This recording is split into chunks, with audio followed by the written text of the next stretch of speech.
Well, good morning. I'd like to call to order the Regional Solid Waste Management Committee agenda.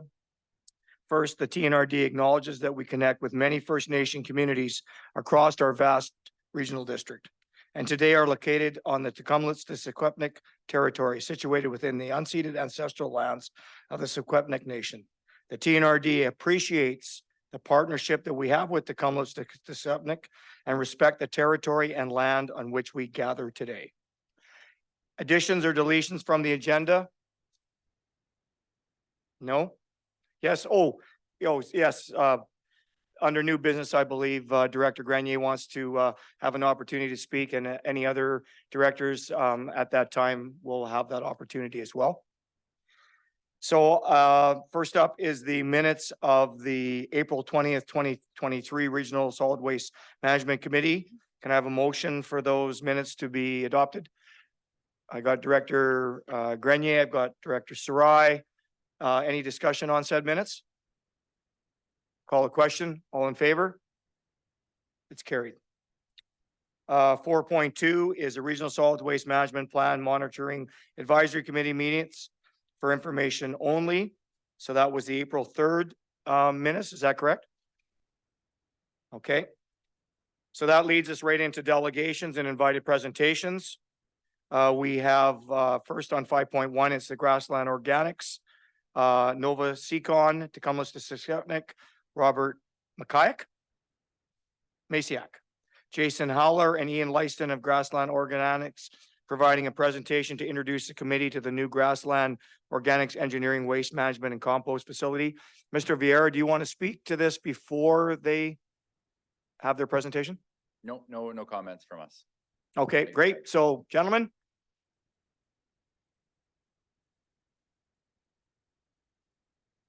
All right. Good morning, everybody. Thank you for having us. My name is Robert Masiak. I am the co-founder, CEO of Grassland Organics. We're a local waste management company founded in 2020. We're centered here in Kamloops, BC. For the past 3 years, we've been working closely with the Tecumlets to Secwepemc Nation on the development of the Stwakston Engineered Waste Management Facility. Stwakston is the local traditional Secwepemc word for Strawberry Hill. So our facility is located sort of at the base of Strawberry Hill. You can just about see it from your office here today. So we're just going to talk about, is this next slide? Do I have to call for that or? Okay, there we go. So we're just going to talk about the project, kind of let you guys know what we're doing up there. We are open to commercial traffic currently. And then we are also going to just kind of bring up some points on local hydrovac regulations and compost regulations.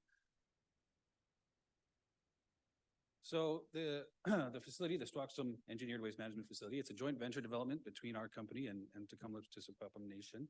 Can be defined as an integrated waste management facility that focuses on diverting waste material away from the landfill towards more sustainable uses.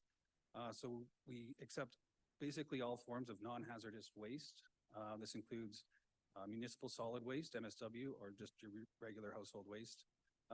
DLC, which is demolition, land clearing, and construction material.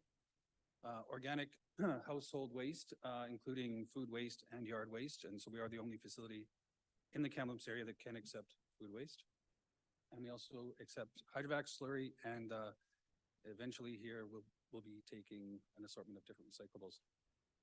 So the facility has been engineered kind of to the 9th degree. We have exceptional water management infrastructure and over 50 different environmental mitigation measures, everything from dust control and anti-idling policies to electrified wildlife exclusion fencing that's solar powered. So really it's a responsible waste management facility and responsible waste management solution here in the Kamloops area that can reduce GHGs and protect our local air, land, and water. So we are open to commercial traffic right now. We hope to open to the public sometime here in November. Monday to Friday, we're 7 to 4, Saturday 9 to 3. We're closed on Sundays and major holidays. Contact information is on our website, www.grasslandorganics.com. And as I mentioned, we are at 801 Strawberry Hill Lane. Kamloops, BC is our official address, but the entrance is just off Chief Louis Way, above the Halston. So this is just a quick overview of the facility. As part of our scope of work with the band, we did close down their existing landfill that had been in operation since the 1960s. So we closed down, remediated that site, capped it, put some water management infrastructure around it to ensure there's no drainage or seepage entering groundwater or local streams. And then the main purple polygon in the center there is our first landfill cell. We call it phase 1. And so we will, we do have room to expand that over the next 25 to 40 years. We expect it to take to utilize the full space. And then the red polygon on the top of the picture is our front end, we call it. So that's where we have our compost facility, hydrovac cell, and public drop-off and eco depot, which is the recycling sorting facility. Here's a shot of the site. So you can see the main cell there on the left. We've already started to fill that with material from commercial traffic. Below that is our leachate collection pond. And then above that, you can kind of see where the old Tecumseh landfill was closed down, and then our front end on the left. So on the right picture, you can see our we call it our contact water management pond. So that collects any drainage coming from the front end. And then beside that, we also have a small hydrovac cell that has been lined and is set up to screen fines and different aggregates and things from the water. Another shot of our scale house. So that second scale just went in.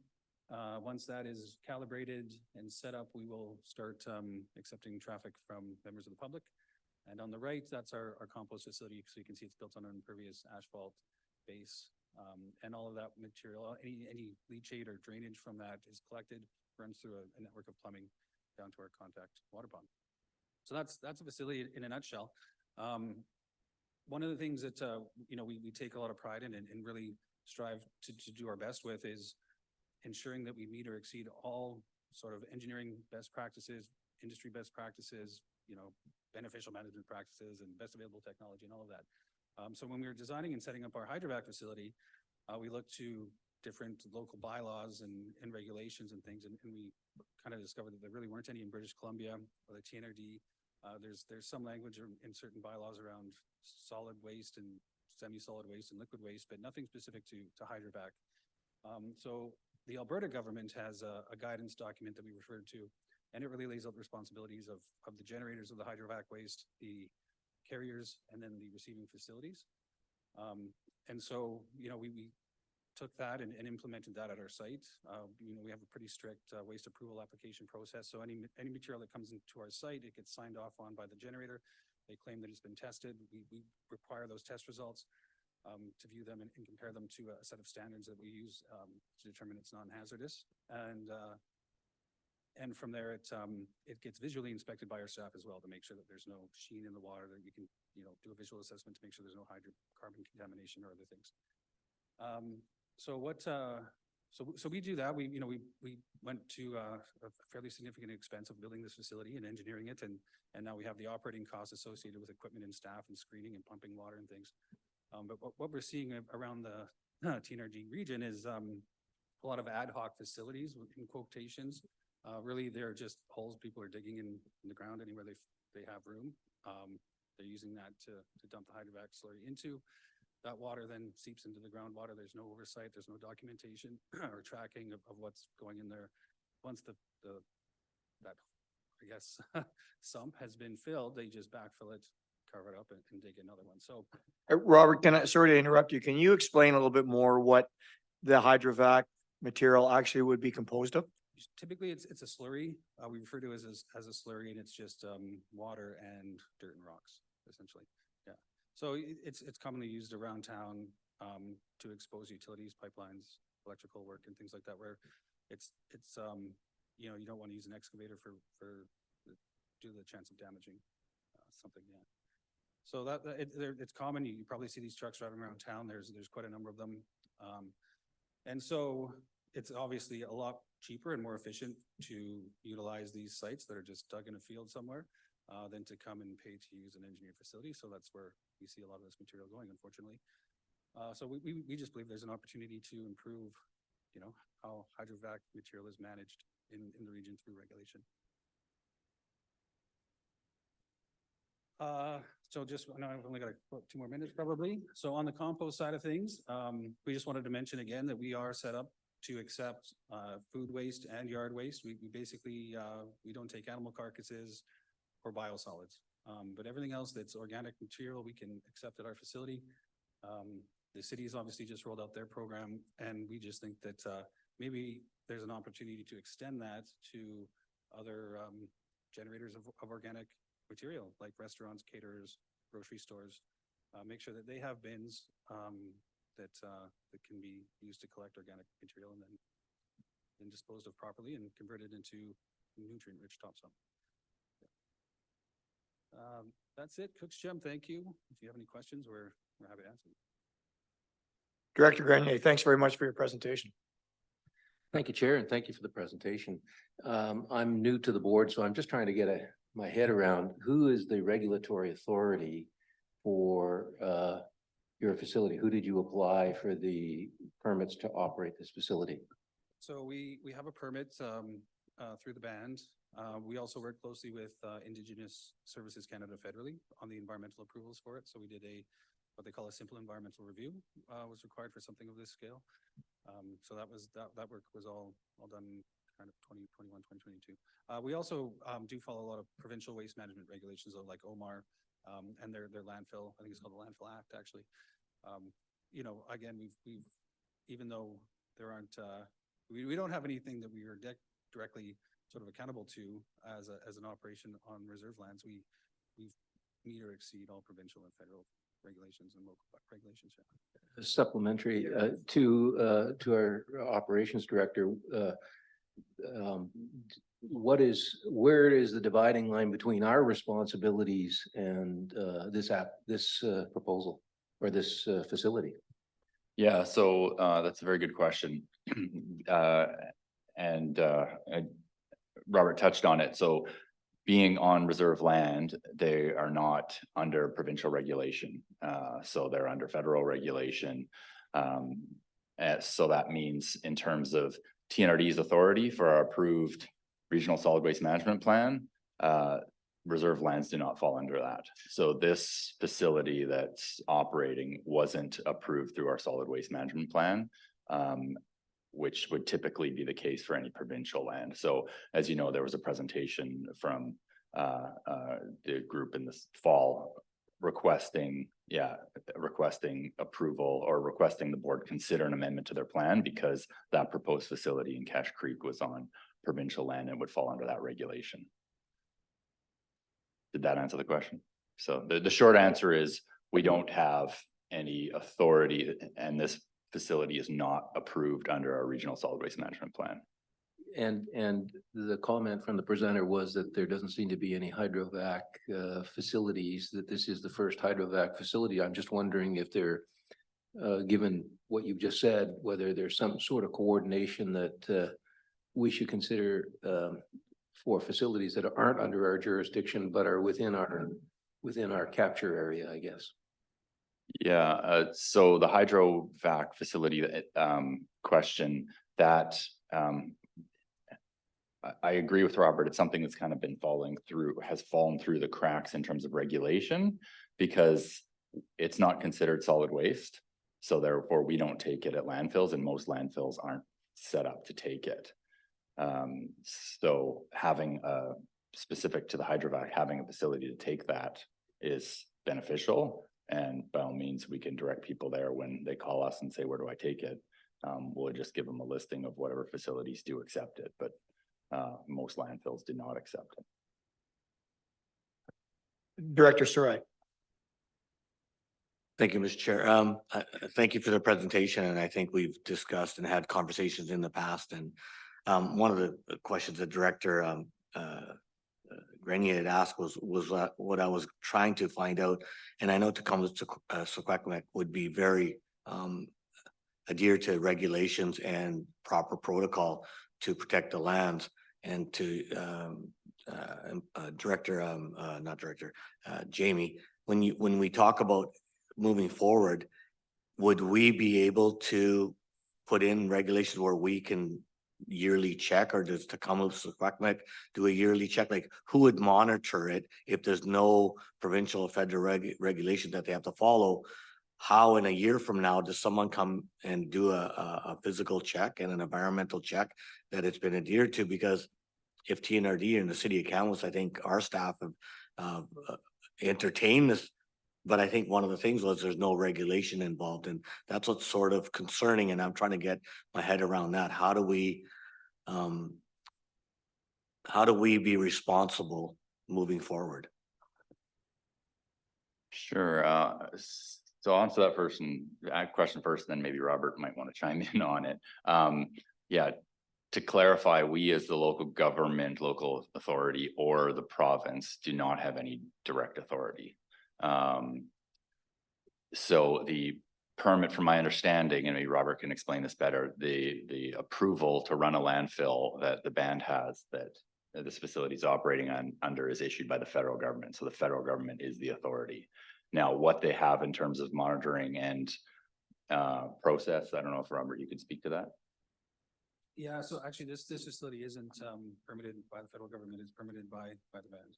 So we have an agreement with them and then an operating permit as well. And it's, I guess the Crown's name is on it, but in terms of liability, it's they've kind of passed that off to us.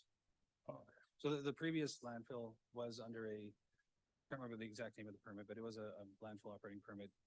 It was under the control of Indigenous Services Canada, or INAC back then, and by us closing down that facility and constructing this new one, the federal government just kind of said, this is the band's responsibility.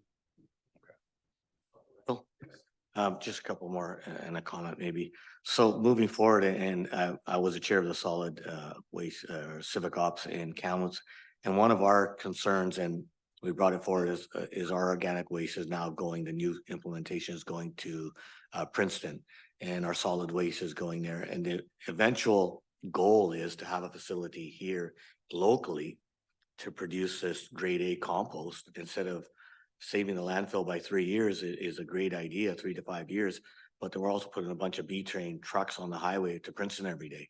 So the end goal, from what we were told from staff, is to bring that in-house.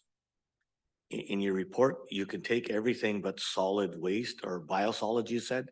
So how would that work with the city partnership, if I'm thinking further ahead, if we still can give you the majority of our organic waste and our yard waste, but not biosolids, and we're still trucking, how does that help the city of Kamloops? Yeah, I mean, we don't take biosolids, so if they can split that and send the biosolids to Princeton, we're more than willing and happy to take the food waste component and the yard waste component.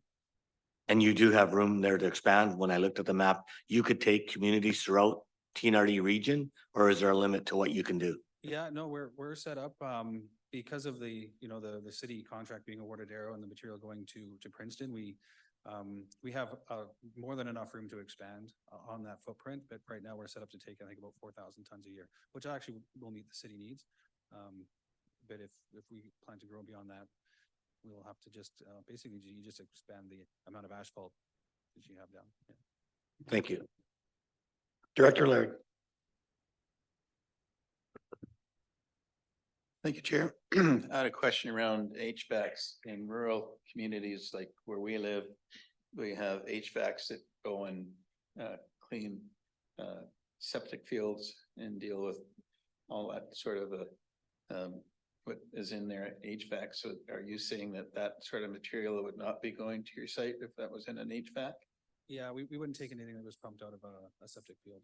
It's just water, rock, and dirt slurry from exposing utilities and things typically as well. Thank you.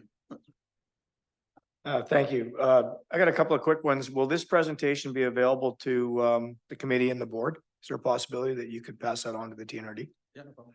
And the second one is your circle of influence. How far are you looking to transport from? You said 4,000 tons. Is that what you said you're set up for now? But what is your end goal? Well, yeah, we have room to expand to 10,000 tons a year. And that's just kind of, I think if we needed to find more room, we probably could, but that's what's in the design currently. Okay, great. Thanks. Any more questions from the committee? Thanks very much for your presentation. Next up, we have the South Caribou Sportsmen Association.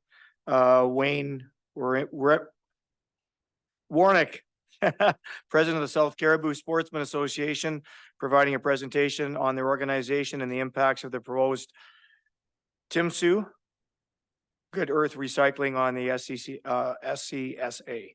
So Wayne, welcome. Thank you. I appreciate council allowing me to attend and present the South Caribou Sportsmen's Association, who we are, and what our position is on the Timmick Good Earth Recycling Waste Facility.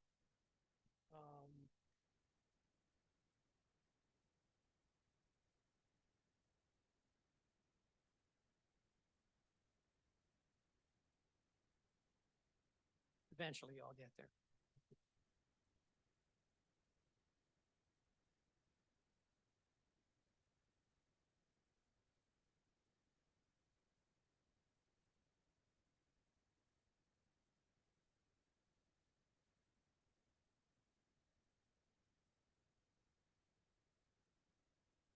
You advance it.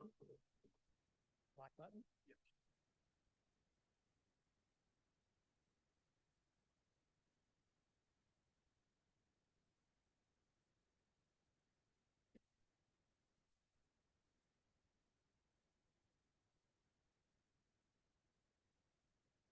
Ah, there we go. So the question we're asking is, do the communities of Cache Creek and Ashcroft need another garbage dump? Do we need another recycle center? Do we need another composting center? As all of you should know, Waste Tech Services, a division of Belcorp, currently operates on a 31-hectare site north of the proposed Timmick site. TNRD operates the newly opened Boston Flats Eco Depot just across the road from Belcorp. And Pacific Substrate, 10 kilometers up the highway towards Kamloops here, has a facility that produces compost waste. So who are we? We're a nonprofit society incorporated in BC September 11th. We did a name change in 1994 to South Caribou Sportsmen's Association. We operate a sporting club for the benefit of the communities of Cache Creek and Ashcroft and many of the surrounding communities, Savinaw, Clinton, Logan Lake, Spencer's Bridge, and Lytton. Our society is operated entirely by members who are volunteers for the benefit of our 300 give or take members, with the support of the above communities, and we've now been in continual operation for 38 years. What have we done? So since inception, South Caribou has invested several hundreds of thousands of dollars into roadways, infrastructure, multiple buildings, safety berms, a 900-meter private power line from the Cache Creek Airport to our main clubhouse building to provide a venue and facilities for our members and guests. This has all been accomplished with funding from our members and the support of the Ashcroft Indian Band Blue Goose Ranch, which formerly used to be the Ashcroft Ranch, and the villages of Cache Creek and Ashcroft. We offer courses to outdoorsmen. We host provincially recognized events, and we offer bursaries to the local high schools.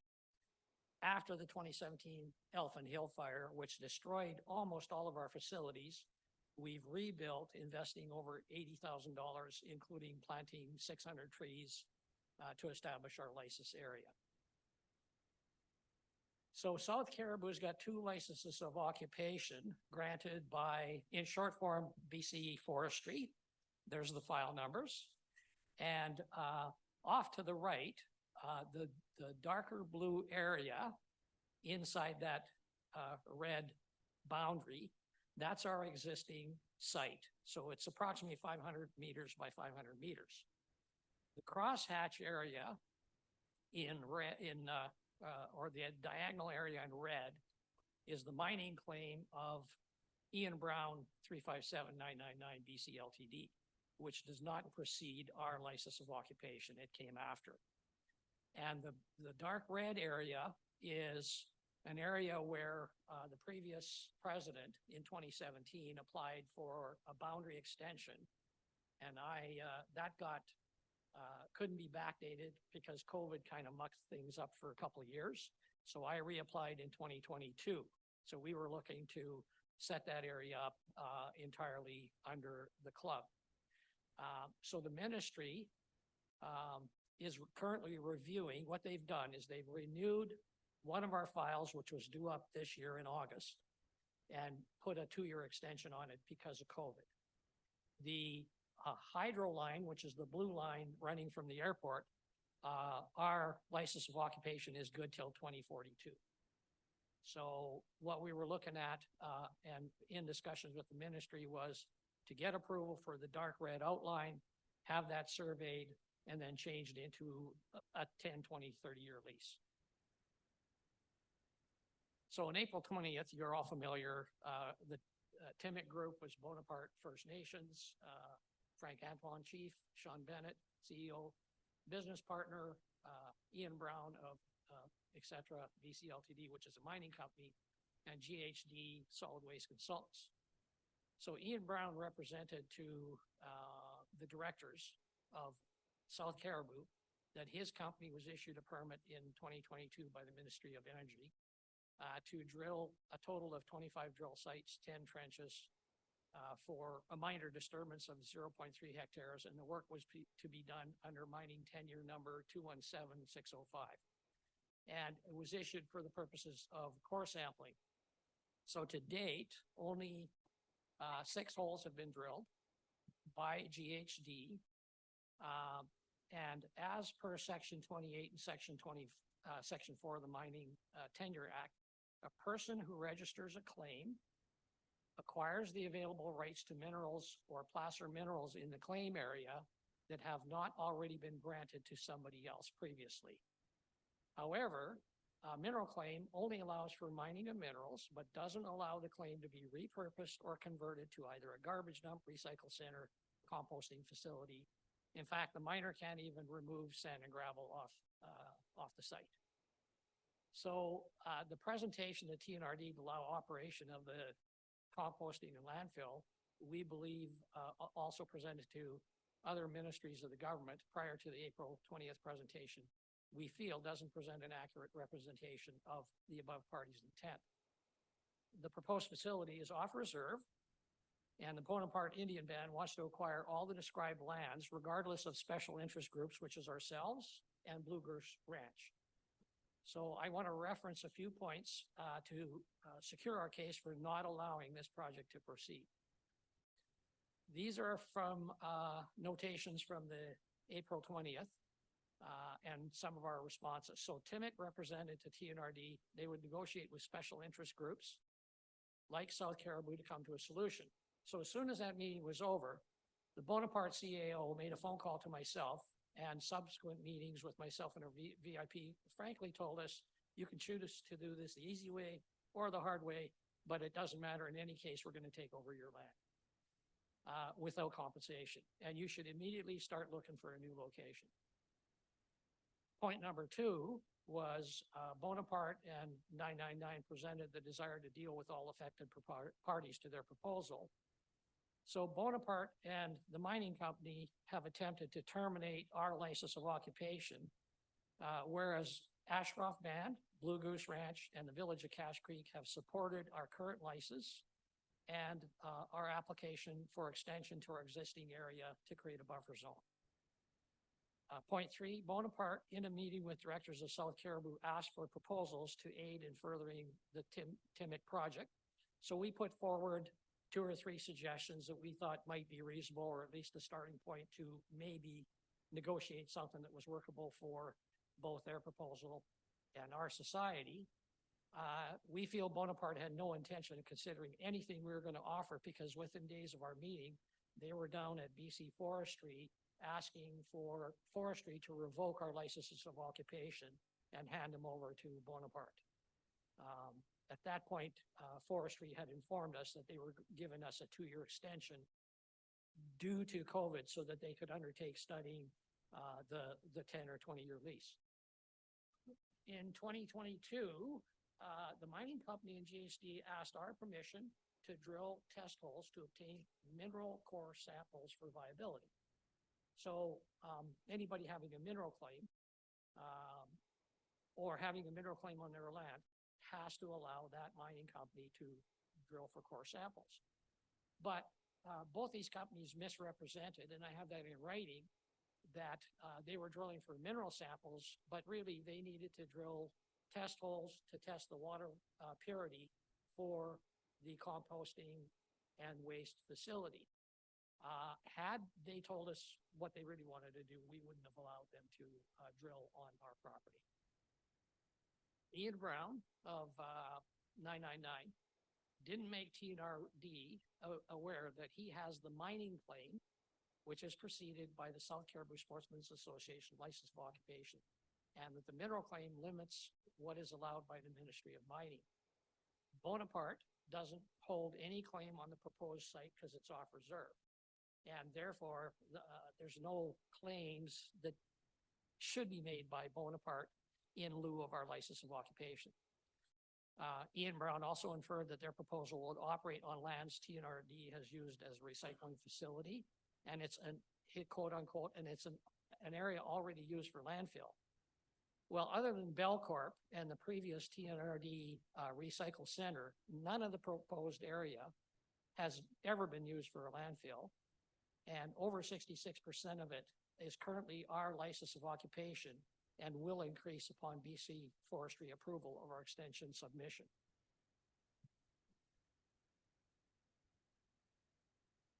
TNRD presented a four-colored area, which a description, I'll bring that up on the next slide, of what each of the areas would be used for to establish the landfill and composting facility.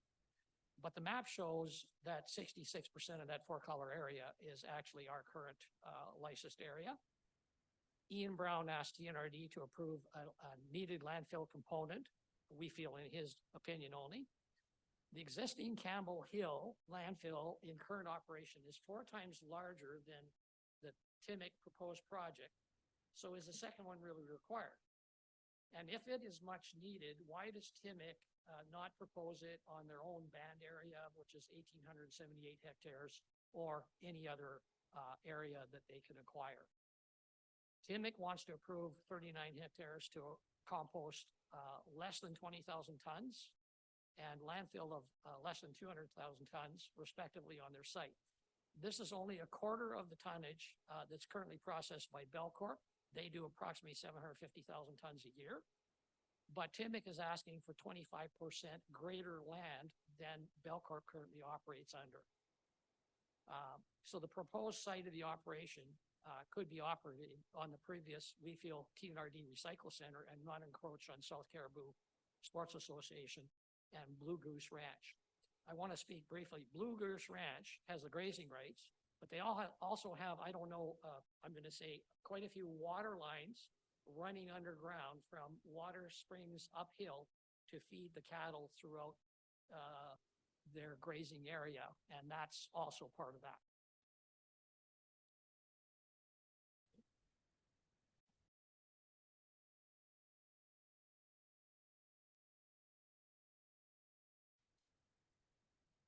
Oh, sorry. How do, please go back. There. Okay, so this is what you were shown on the 20th of April. If you look in the center is a outline red area, that's the previous TNRD recycle center. And the 4 colors, the majority of which is the land that we're currently been operating on since 1984. The roadway, you can see from the airport here, and then you can see briefly a second roadway is some of the start of roadways that we've put in at our expense.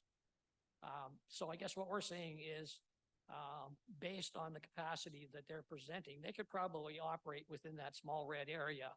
The area between us and the previous recycle depot and below is either owned by forestry or by the village of Cache Creek, which could be negotiated and not affect our situation. Okay, advance. Anyway, we feel Timic had planned to decrease tonnage by 10 to 15% so they could operate immediately without a license. And I understand that there still are approvals. They can't just go on site and start to operate. In a September 18th letter from GHD, that's the hydrology company, to Ministry of Environment, and that's now posted on the government environment site called EPIC, is they tried to suggest that the project is non-reviewable under various sections of the act. So they're trying to, we feel, maneuver around doing a project viability on behalf of TNRD and all the different parties involved. So South Caribou is asking the Regional Solid Waste Management Committee, to consider the impact of this proposal on South Caribou, its memberships, and the existing and surrounding communities. We are asking that you disallow the project on our current license of occupation. And we have no objection to what Timic wants to do, just not on the mountainside that we're operating on. And they can certainly suggest or propose a different site.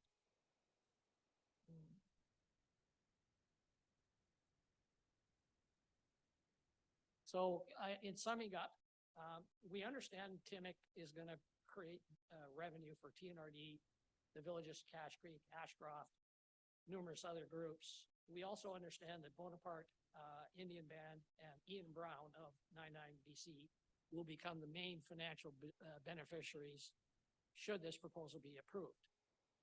We firmly believe Brown is using the influence of the Indigenous band to ensure conversion of his mineral claims without proven mineral yields to become profitable as a waste management facility, and do so without compensation. To expand on that just quickly, Highland Valley Copper, as I understand, has drilled all the way up to 16 Mile, which is way beyond Cache Creek, and never found any minerals that made any type of a mining operation viable. We also understand approval of this project by all government levels would cause the dissolution of our nonprofit society serving the affected communities for 38 years and cause pretty big financial hardships for all of our members. We're asking why Timic cannot propose relocating to a different area. And we're asking why the Bonaparte Band, which on their public site generated $18 million in revenue in 2022, wishes to take over our license of occupation without any compensation or consideration for the harm that would be done. So we're asking if the TNRD decides to approve that you ensure some reasonable compensation is made to make whole our current footprint in a different location, which we proposed with the band, and they basically said, hey, go ahead and find your own spot, but we're not going to help you out. Maybe 5 years from now, we might contribute a few dollars. So anyway, we're asking you to not support their application, quite simply. So thank you for allowing me to present, and I'll be happy to answer any questions. Thanks very much, Wayne, for your presentation. I'm sure there'll be a few questions coming around. I have Director Grenier. Director Grenier. Thank you, Chair, and thank you for the presentation. I'd love to hear from our Director of Operations. This seems like a royal mess, and what's your comments or thoughts on it? Thanks. I wanted to provide some context for the committee and just kind of remind them where we're at in this process. So the presentation that came in April was the proponent introducing the project. Shortly after that, the board approved the actual process to consider a plan amendment. So forgive me, but I think I need to go into a bit of detail here to remind everyone where we're at. There's two things that have to happen for a new facility to be approved. A solid waste management plan needs to be amended, and that's the authority of the TNRD. So our plan is approved by the province, but every facility under provincial jurisdiction must be listed in the TNRD's plan for it to be established. So this one would be a new one. The other thing that would happen is the province needs to give them an operating permit, authorizing them to actually discharge into the environment. So there's two things that would have to both be complete for a facility to be built.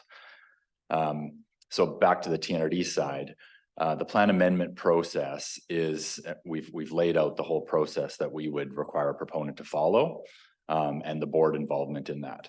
So the very first step of that process is that a proponent requests that the board consider an amendment. So they've given us that written request. And we are still actually waiting for some more clarification from the Ministry of Environment before we bring that request to the board. It'll likely be sometime in November, either the next board meeting or the second one after that request will come forward. Now, if the board decides to consider that amendment, then it goes forward with this whole public consultation process where they would need to engage with the public, and there's steps, without going into detail, there's steps all the way along that the proponent would need to do and come back to the board to prove they're meeting those steps. Only at the end of that process would the board actually decide or not to support it. So the very first decision that's going to go to the TNRD board is even whether to allow the process of considering an amendment request to go forward. So none of that has been decided by the board yet, but this presentation is timely because that request, once we get clarification we have some questions outstanding from the Ministry of Environment before we bring that before the board, one of them being around tenure and one of them being around the environmental assessment requirement, which was mentioned. And then we'll bring that to the board. Thank you for that. And supplementary to that question, where is, you mentioned public process. We have public hearings when we have a rezoning. And this gentleman's talked about overlapping, issues, minerals, First Nations, traditional territory, their lease. We got a whole bunch of stuff that might even be beyond our purview.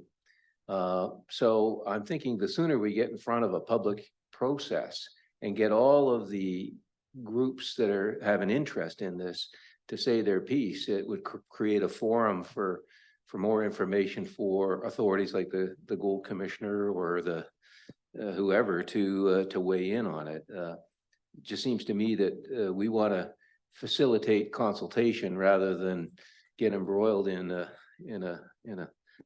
shooting match. So if I could just add to that, I agree. But the first step in this process will be the board even to decide whether or not this proposal is a potential benefit to the community and worthwhile investing the time from the board, the staff time to actually go through a process.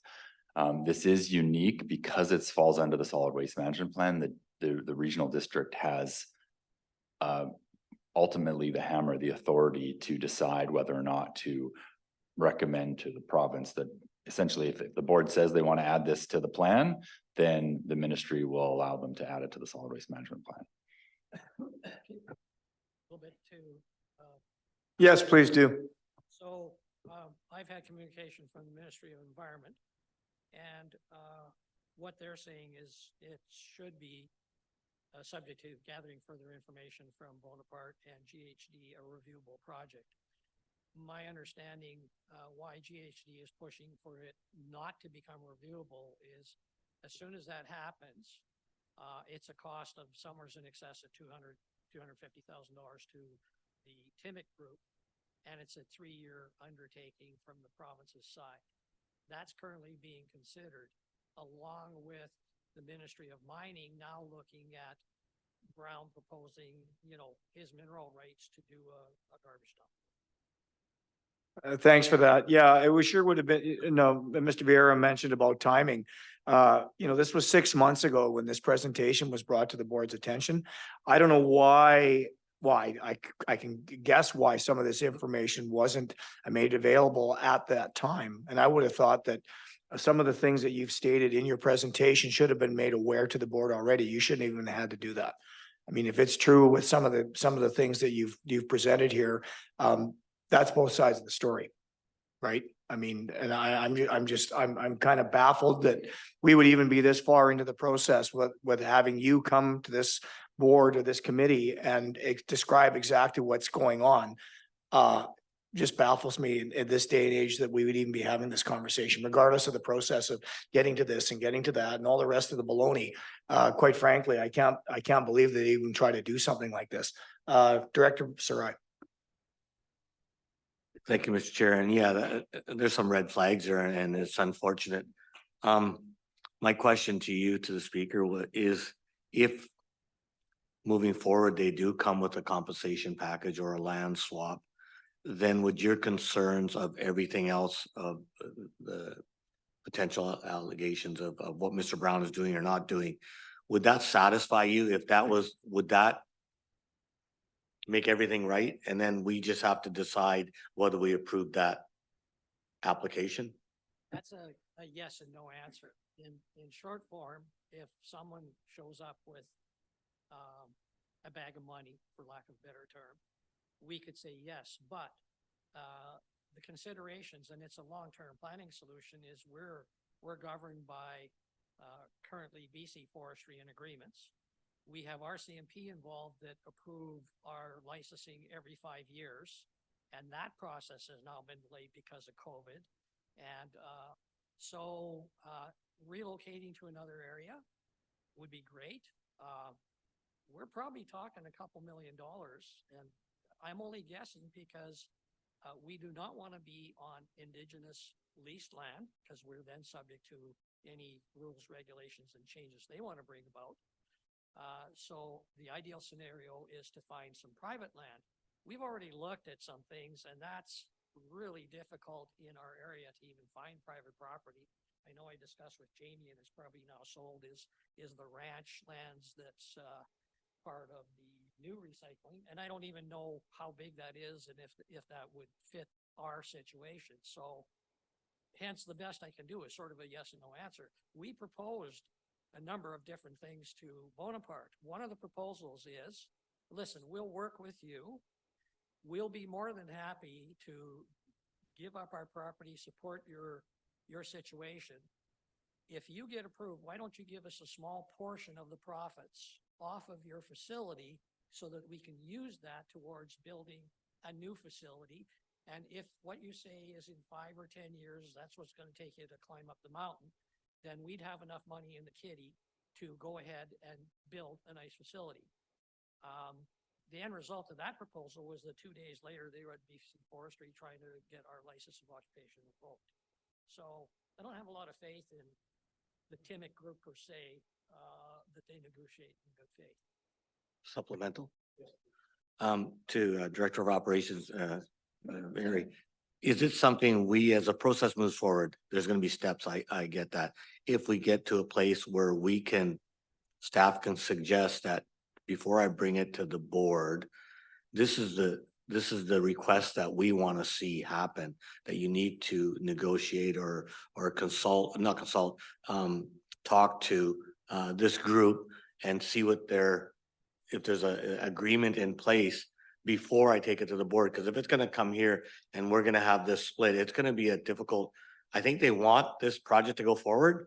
They've got some avenue of where do we fit in on negotiating? Can we tell them that this is a step you need to take before it gets to the next step? Short answer is yes, there will be opportunities throughout this whole process, multiple opportunities where the board can stop it or approve it to the next step, or just say, go back to the drawing board and change the proposal. So the short answer is yes. So that would be directed to staff to do that or to the proponent? It'll be to the proponent. Yeah, it'll be conditions that the TNRD board decides are required to approve moving to the next step. Director Houghton. Yeah, what I'd like to see done, or one of the things, is to hear from Mr. Sinclair from Blue Goose Cattle Company and get their opinion on this firsthand. That ranch has now changed hands, owned by Monette Farms and Swift Current, but still, I believe, under the operations of Mr. Sinclair. And if you say they've got water lines and grazing rights and everything, it'd be nice to hear their side of the story firsthand. Thank you. I've been in contact with them. When they saw this proposal, they kind of tossed their hands up and went, well, we don't think we stand a chance of our position being recognized. And I said, well, fine, we'll move forward with our position. So I can certainly get in touch with them and, have them present or set up to meet. But I do know that they have water lines that come way above our property, down below our property to feed however many cattle. We've got a real cooperative situation with them. We allow them to graze their cattle on our license of occupation. It causes a fair amount of damage in the springtime because cattle tend to rub against anything that they can. And we just go ahead and fix it up. And every once in a while, they'll give us some free posts or whatever. So it's been a symbiotic, quite cooperative relationship. Does that answer your question? Kind of, but be nice to hear right from Mr. Sinclair himself and get his firsthand either support or not support. Thank you.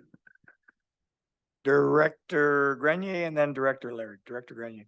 Chair, there's a question for you is what does this committee do relative to what Mr. Sarai suggested that there's somehow, do we say to the TNRD board, here's our view of it, or, you know, can somebody chime in on that? Well, I agree with you, Director Grenier. Maybe we can ask staff and clarification because I mean, there's a bunch of new information here that I think the board should be made aware of. And again, I'm not sure where this is in the process, whether we get to hear the other side of the story, but I mean, quite frankly, there's a bunch of information that's been presented today that should have been presented around the same time as the original presentation in this whole process. And I'm not entirely sure, maybe Mr. Vieira can share that, how we are able to bring that information to the board's attention, and then with staff, what the next steps would be as we move forward to that November meeting. So when it comes to the November meeting, I mean, that's the purpose of this committee, that they have this information. So the expectation is these committee members could speak to any information concerns they have around that. Keeping in mind that the presentation in April was not part of the actual amendment request process because we hadn't adopted our process yet. It was the proponent wanted to just introduce the project. But back to Director Grenier's question, there's no action that this committee needs to take now because the question hasn't, the recommendation hasn't gone to the board yet about whether or not to proceed. So that debate will happen at the board, whether or not even to allow initiation of this whole process which would include the whole public consultation process. So what I can do just as a follow-up is recirculate our process document that the board approved to this committee to just help you everyone wrap their heads around sort of what that process would look like. Because it's a very clear step-by-step approach and we've only hit step one. They've requested amendment. The next step is going to the board, which hasn't happened yet. So we're at the very, very beginning of this process. So right now it's just information that's being shared with this committee that's going to obviously help being factored into the discussion at the board level. Supplemental. Thank you for that explanation. I'm just wondering then if the minutes of this meeting should include a copy of this presentation so that when the full board reads the report, they've got a copy of this presentation. That might be a start. Is that doable, Mr. Bear? Yeah, I don't think it's a problem including delegation presentations in minutes. Is that correct? That's correct. And I was looking at the minutes of the last meeting and the original presentation was included in those minutes. So it would be logical to include this presentation in the minutes of this meeting as well. Good stuff. Thanks for that. Director Laird. Thank you, Mr. Chairman. Thank you, Mr. Chairman. I was wondering if it would be, instead of asking this gentleman to talk to Blue Goose Ranch, if we as a board could ask them to make a presentation with their concerns. I think that would be probably the proper way to do it instead of relying on the one group asking another group to come and make presentation. I don't know if we can do that or not. Thank you. Mr. Bear. Yeah, that's definitely up to the board to request that. But I will say that we're kind of getting ahead of the process. The very first step is for the board to decide even if they want to allow consideration of this. Once they decide we're going to allow consideration, then we go through this whole public process where we're going to have all of that input. So I don't want this to be misunderstood that the board's not approving this facility on November 26th. It's only allowing this multi-year process to initiate. So that's why I suggest that the further public consultation is very, and you'll see in the document, there's multiple steps along the way where the proponent would be required to do the consultation, come back to the board and report back. The board has the authority to say, we're not satisfied with the amount of public consultation because you're not answering this question, this question, this question, and you can send them back, you can send them back, you can send them back. And that's what happened in about 10 years ago when Belcorp was here requesting an amendment to add the existing landfill that's in Cache Creek. And the board did that multiple times where they needed to continue to prove that they've satisfied all the questions of the board and the public through the public consultation before they allowed it to move forward. Yeah, go ahead, Wayne. So if the board's gonna allow the best situation to answer, I'm sorry, the director's question about negotiating a new location or area, the best possible solution, I think, for both parties is that we remain intact. And the allowable is to say, okay, we'll allow the project, but pick a different location or operate it on the lands below our existing license of occupation. If they're only talking a quarter of the material facilities, composting, etc., they don't need an area that's much larger than the existing Belcorp land, we feel. So that would be the best position, because I think Bonaparte's going to find it difficult to swallow. And I'm not trying to be greedy here with numbers, $2 million to move our facilities, but these days land isn't cheap, as you all know. We put in hydro lines, we've got water. So all the infrastructure alone is a pretty big cost to them. So if we stay intact and they look at a different location, that might be a more viable solution that the board can propose. Only my opinion, but my thoughts. Thanks for that. I'm guessing that they're probably thinking about expansion, and that's probably why they're looking at a larger footprint.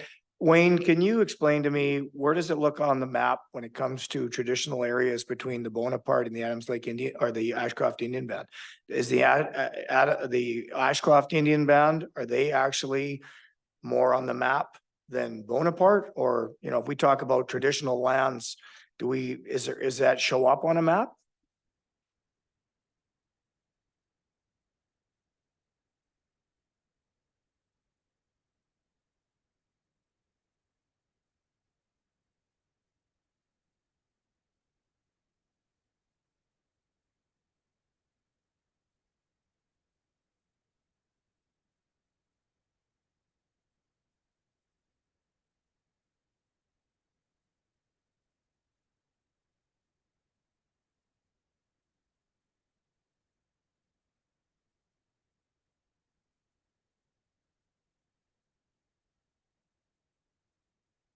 Thank you. And Mr. Vieira, if there was a group such as BCSA that said that they had support from existing, whether it's Blue Goose or whether it's the Ashcroft Indian Band, would they have to produce that when we got to the next stage? Like, would there actually have to be a letter or whatever from that? Not to say that we don't believe you, but you know, do you have that or is?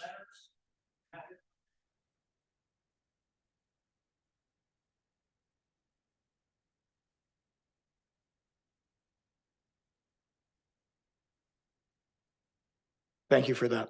Good, thanks. Any more questions to Wayne? Oh, sorry, Director Sarai. Thank you, Chair Stamer. To Mr. Vieira, you said the process, and I totally get it. I think it's incumbent on us to be transparent and responsible, and like Director Houghton said, to hear from the rancher of the Blue Goose. But as the process moves forward, we request all the information that we're not sure about. We've got a gentleman here stating some very valid concerns. We can hear from them, but when in the process does staff recommend support or non-support of this project? Through the chair, there will be, that's a good question. I think there'll at least be two. We'll be making a recommendation in the November meeting when we bring this request forward of whether or not it should even move forward through the process. And then I guess at the end of the process, there'll ultimately be a recommendation on whether or not an amendment be approved or not. So at least twice. All right, thanks very much. Thanks for your presentation, Wayne. We appreciate that. Thank you very much. We've got reports coming up and we've got a fair amount of information that still goes through, but I'd like to propose a 5-minute break if I could, and we'll come right back. Thanks.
Where is everybody?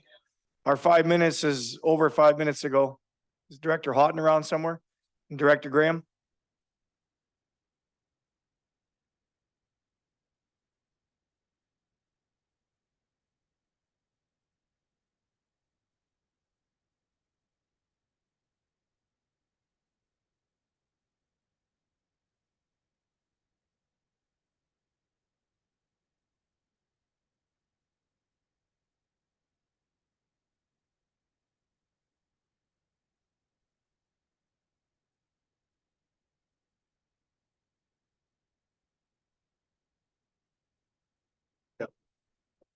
Okay, well, let's get her going because I know staff's got 3 more reports we've got to do. So there's a proposed mandatory recyclable materials amendment bylaw. And so there's going to be a report from our General Manager of Operations, Mr. Vieira. Thanks. I'll turn it over to our manager of solid waste and recycling, Adriana Mayu.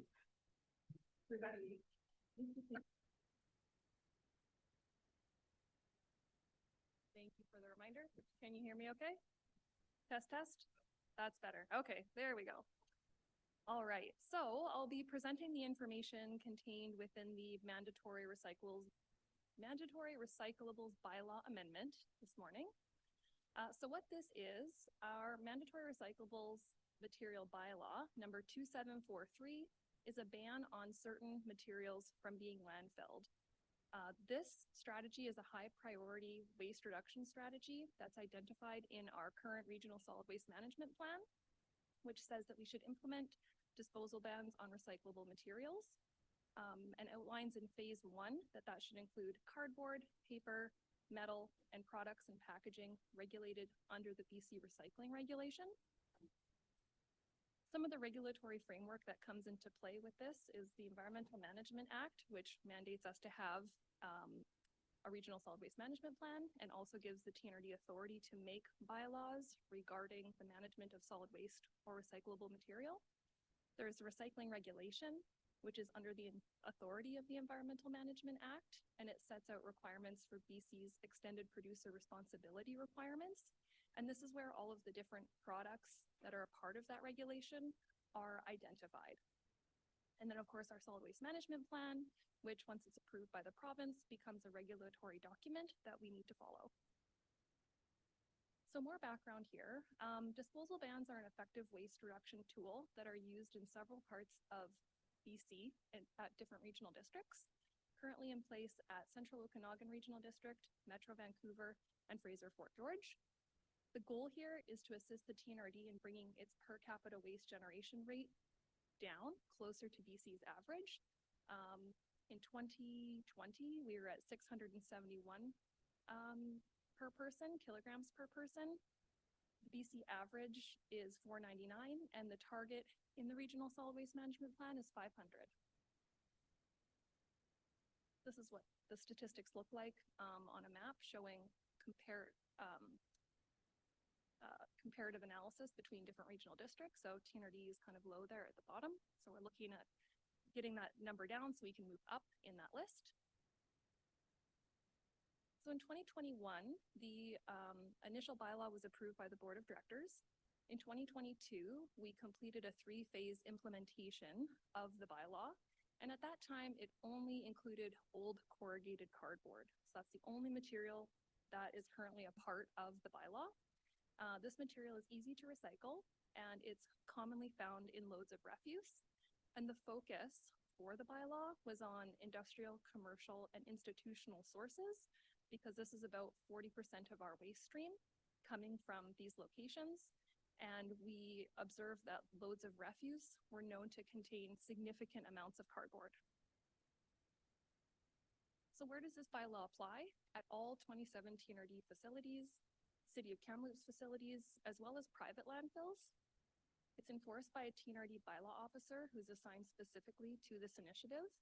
And to date, he's completed about 1,100 inspections, issued 59 warnings, 9 tickets. So that gives us a compliance rate of about 94% at this time. These are the items that we're proposing that we add to the mandatory recyclable bylaw. These are all items that are outlined in BC's recycling regulation.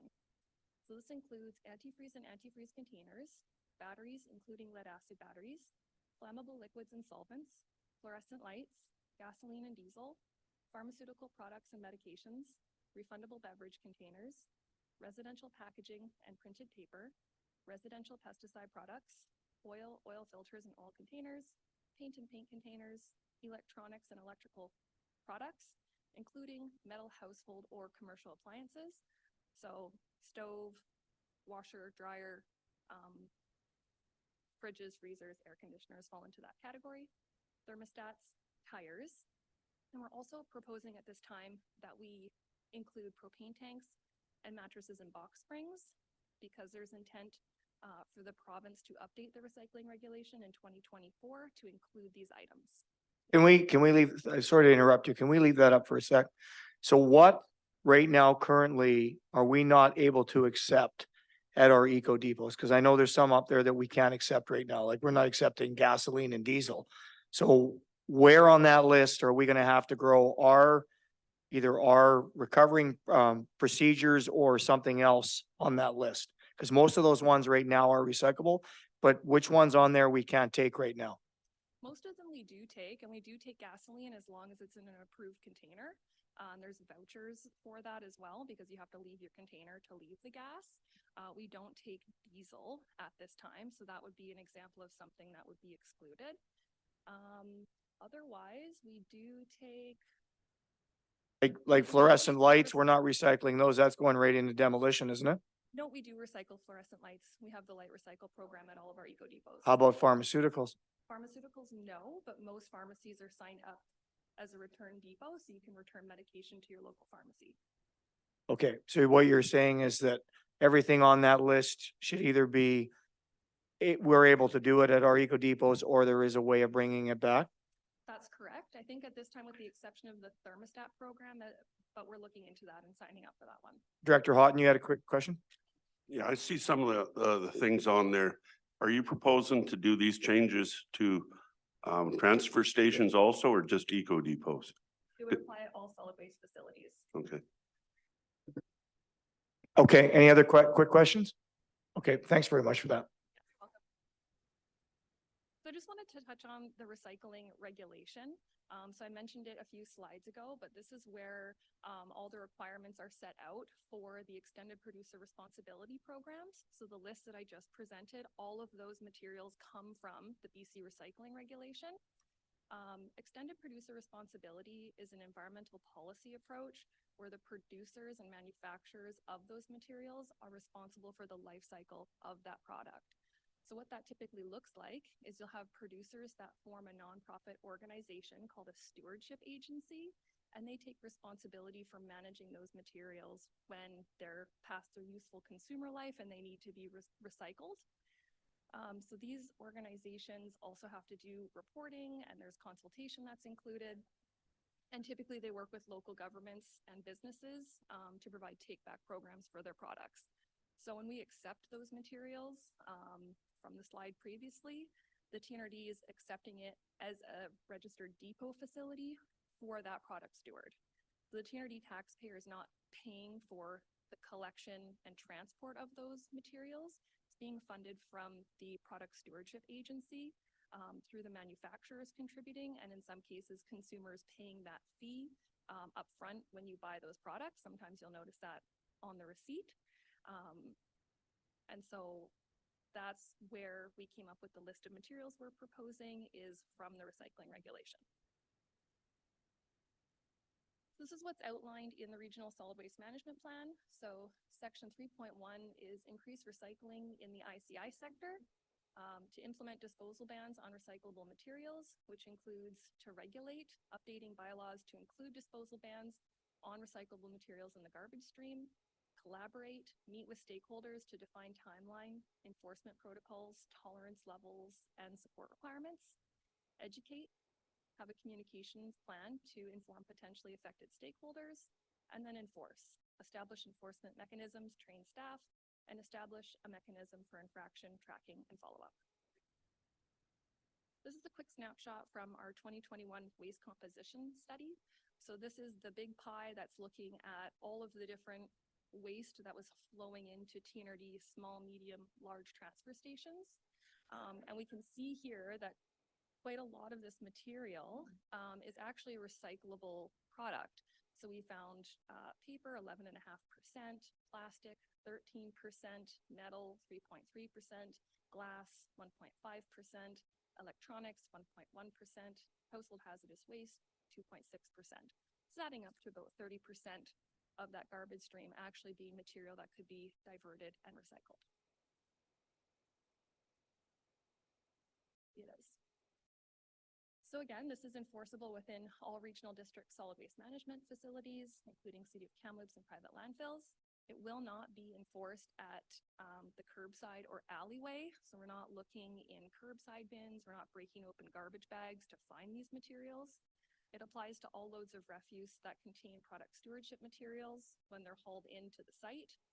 The collector or hauler is responsible for the contents of the loads that are brought to facilities for disposal. So what that means is if you rent a bin from Waste Management and you throw a refrigerator in it and then Waste Management hauls it to the facility, Waste Management is responsible for the contents of that load and could bear the penalty consequence of that happening. The primary focus will continue to be on large waste haulers, commercial haulers, but this could also apply to self-haulers. So one thing that we've noticed as we've done inspections over the last year and a half is, we often do see larger residential loads coming into landfill with large amounts of divertible cardboard. And at this point, we haven't really engaged with those folks to say, hey, you actually can't do this. We've just focused on the commercial sector, but we would like to begin engagement with those folks and education as well. So right now, the bylaw enforcement officer will continue to conduct visual assessments of loads of refuse, assessments for residential packaging and printed paper, as well as refundable beverage containers will be volume-based. So this is how we do it for the old corrugated cardboard, which means that the threshold is 10% of the load. So the load gets dumped, you're looking at it as 100%, is more than 10% of that cardboard or would be that other material. If it's under, depending on how close it is, you may just receive a warning, engaging in that educational piece. But if it's clearly over, then you could be at risk. Adriana, what do we do with wet cardboard? Wet cardboard can actually be recycled depending on the length of time that it's remained wet. If it starts getting moldy, at that time it becomes non-recyclable, and we can engage with haulers if that's the case and say, yes, okay, this is not fit for recycling, so it could go to landfill. So there are a few special exceptions, but in general, if your cardboard's been rained on and it hasn't been sitting there for very long, that's fine. Okay, so I'll give an overview of the public engagement efforts that we've undertaken for this proposed amendment.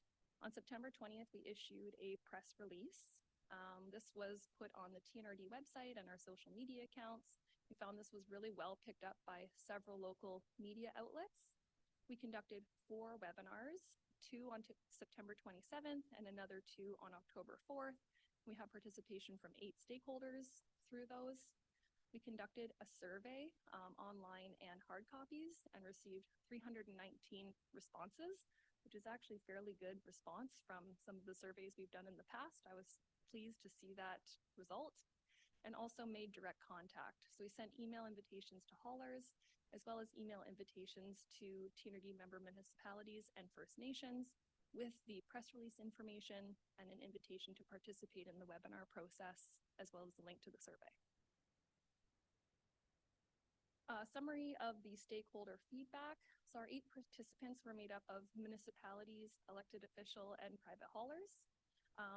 Some of the comments were access to the communications resources. We received positive feedback about the proposed timeline, which I'll cover in a moment. A comment that there's better engagement required for folks without internet or computers. So made sure that we got hard copy surveys distributed to the solid waste facilities so that people could fill them out hard copy. That not all household hazardous waste is accepted at the Extended Producer Responsibility Depot. So that's the Paint Plus program. There's actually a recommendation coming to the board meeting this afternoon for a year-round household hazardous waste depot, which would accept these items from residents free of charge. So if you can't bring it back to a take-back program, you could bring it to the year-round depot. Better education needed on what can go to the recycling depot. Is there a process for loads rejected from the recycling processor? Question about the application of bylaw for residential loads and curbside carts, that there is a barrier to access depots for some residents. So this could be, I don't have a car, I don't have the means of transportation to get to that facility was identified as a concern. Needing a solution for residents in Avola, because where they're situated, they're 80 kilometers round trip from the closest depot. There is a community roundup in this area that can collect these materials, although it can be a challenge to stockpile them for a long period of time. Feedback for Recycle BC, who's running the printed paper and packaging program to collect more materials in curbside carts. And there was also support to actually reduce the 10% threshold for old corrugated cardboard.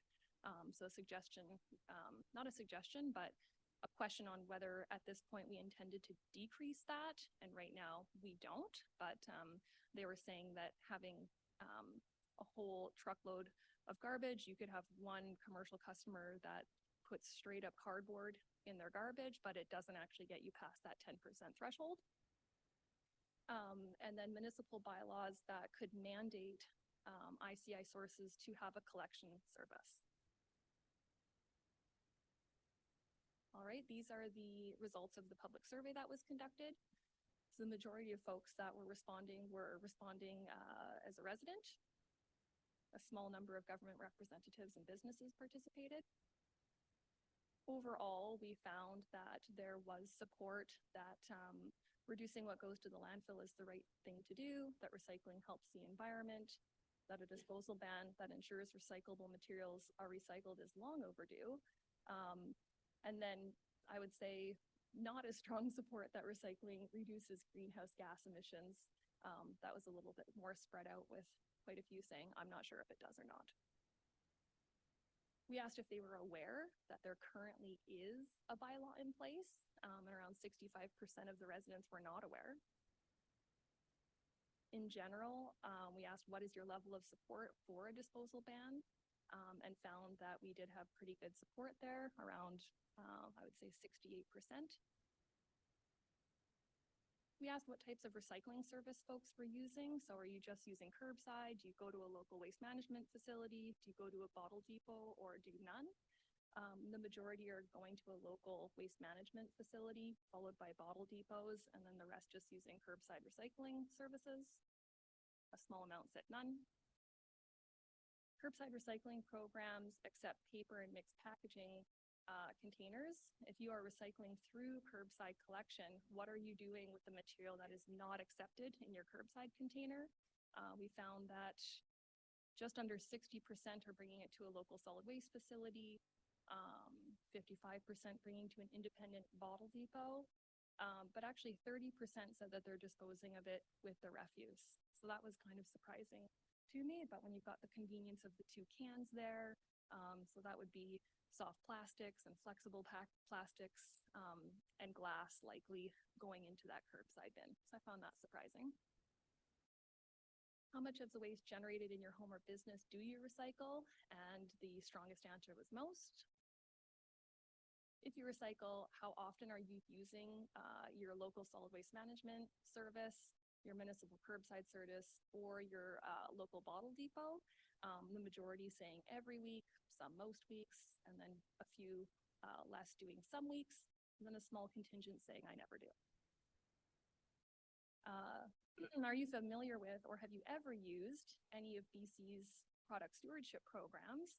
The majority said no, so I think it's just a jargon term that people don't really understand what that means, which I think is very important for the public education piece, that we're very cognizant of the terminology that we're using so people understand what we're actually talking about. But then in the next question is, how often have you utilized these programs, which are EPR programs? And you can see that people have brought a whole lot of things back to the back to product stewardship depots.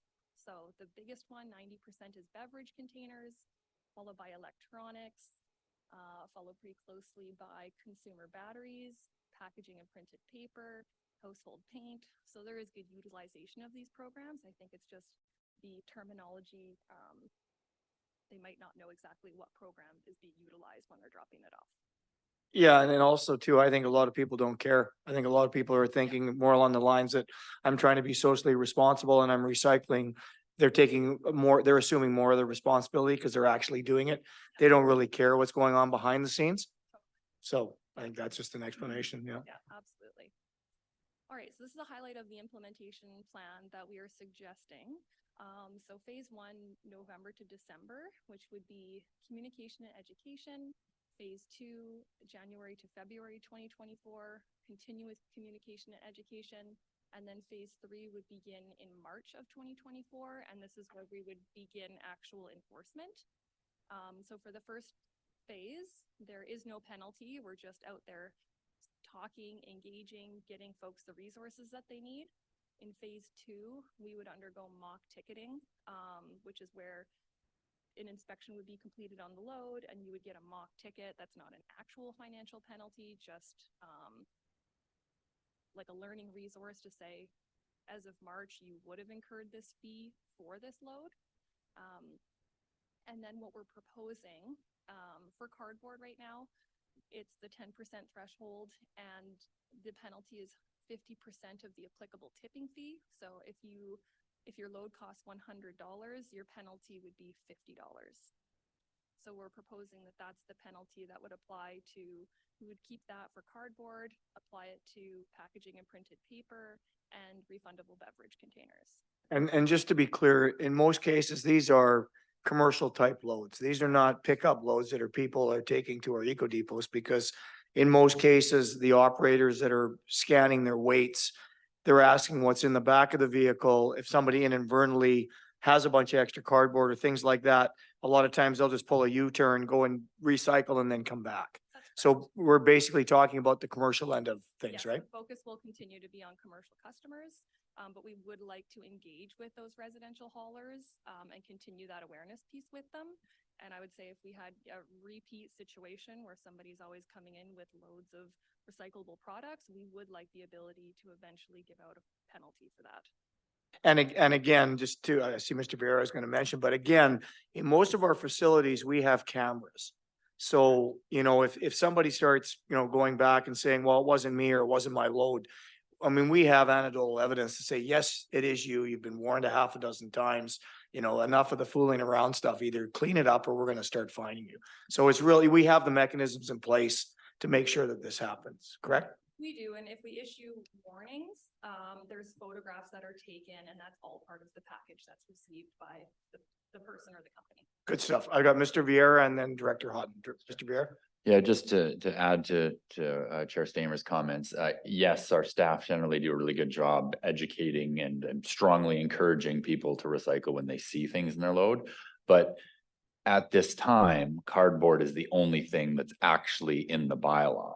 So if until this bylaw is approved, technically you could bring an entire pickup truck load of tires and put it in our trailers and say, well, show me where the bylaw says I can't do that.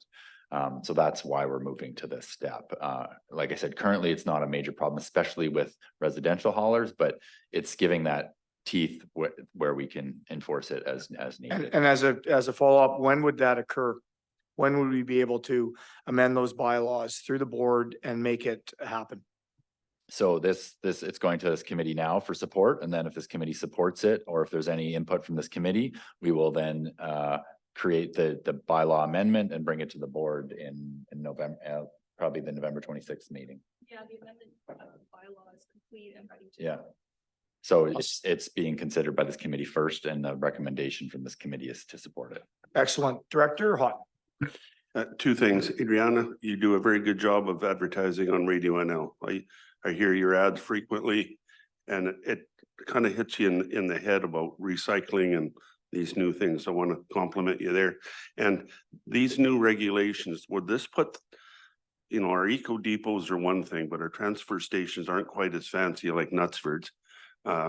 would that put the onus on the operator, the attendant at the transfer station to see what's actually being thrown in the bin? And would it be Borough Engineering that would be responsible when he takes it to the city landfill? So, because sometimes I look in the bin like I did yesterday, and there's some tires and some other stuff that could have gone down at the bottom of the hill and, you know, across the way at the transfer station instead of going in the bin. The only person who can enforce this bylaw is the bylaw officer. The site attendants can help with education and informing, but they could not and would not be responsible for issuing an official warning notice or a fine. Great stuff. Thanks. So hopping back into this, so the suggested penalty for all other product stewardship materials is $50 per unit. This is showing kind of a better breakdown of each mandatory recyclable material and what the maximum allowable threshold would be. So for old corrugated cardboard, residential packaging and printed paper, refundable beverage containers cannot exceed 10% of the volume of the load, and all the other products would be any amount, so per unit. This is what the proposed penalty schedule would look like. Of course, early payment offers you reduction if you pay it early, and then if you pay it late, it goes up. So again, looking at 50% of the applicable disposal fee for cardboard, printed paper packaging, and beverage containers. The minimum penalty is $40. For these other materials, it's the $50 per unit, but if you pay that early, it's $25. And then we also have the obstructing an inspector in this table, and we have this currently for the cardboard, which could be a heftier fine of $300, which has not been utilized, but it's there if it's needed. I have a question. Where are we at with the other regional districts and what they're doing? Like similar? Yeah, so Metro Vancouver, we modeled this after the Metro Vancouver bylaw. They charge a $69 per item surcharge for the product stewardship materials. The Central Okanagan Regional District, they apply a $150 per metric ton surcharge if any of those items are found in the load. And they've actually said they found that that's not even enough incentive at this point, and they're looking to increase that. So it's not a per item, it's the surcharge. Yeah. So we thought 50 was a good starting point. It's on the lower side, with Metro Vancouver's being $69 per item. Okay, so what does the implementation plan look like?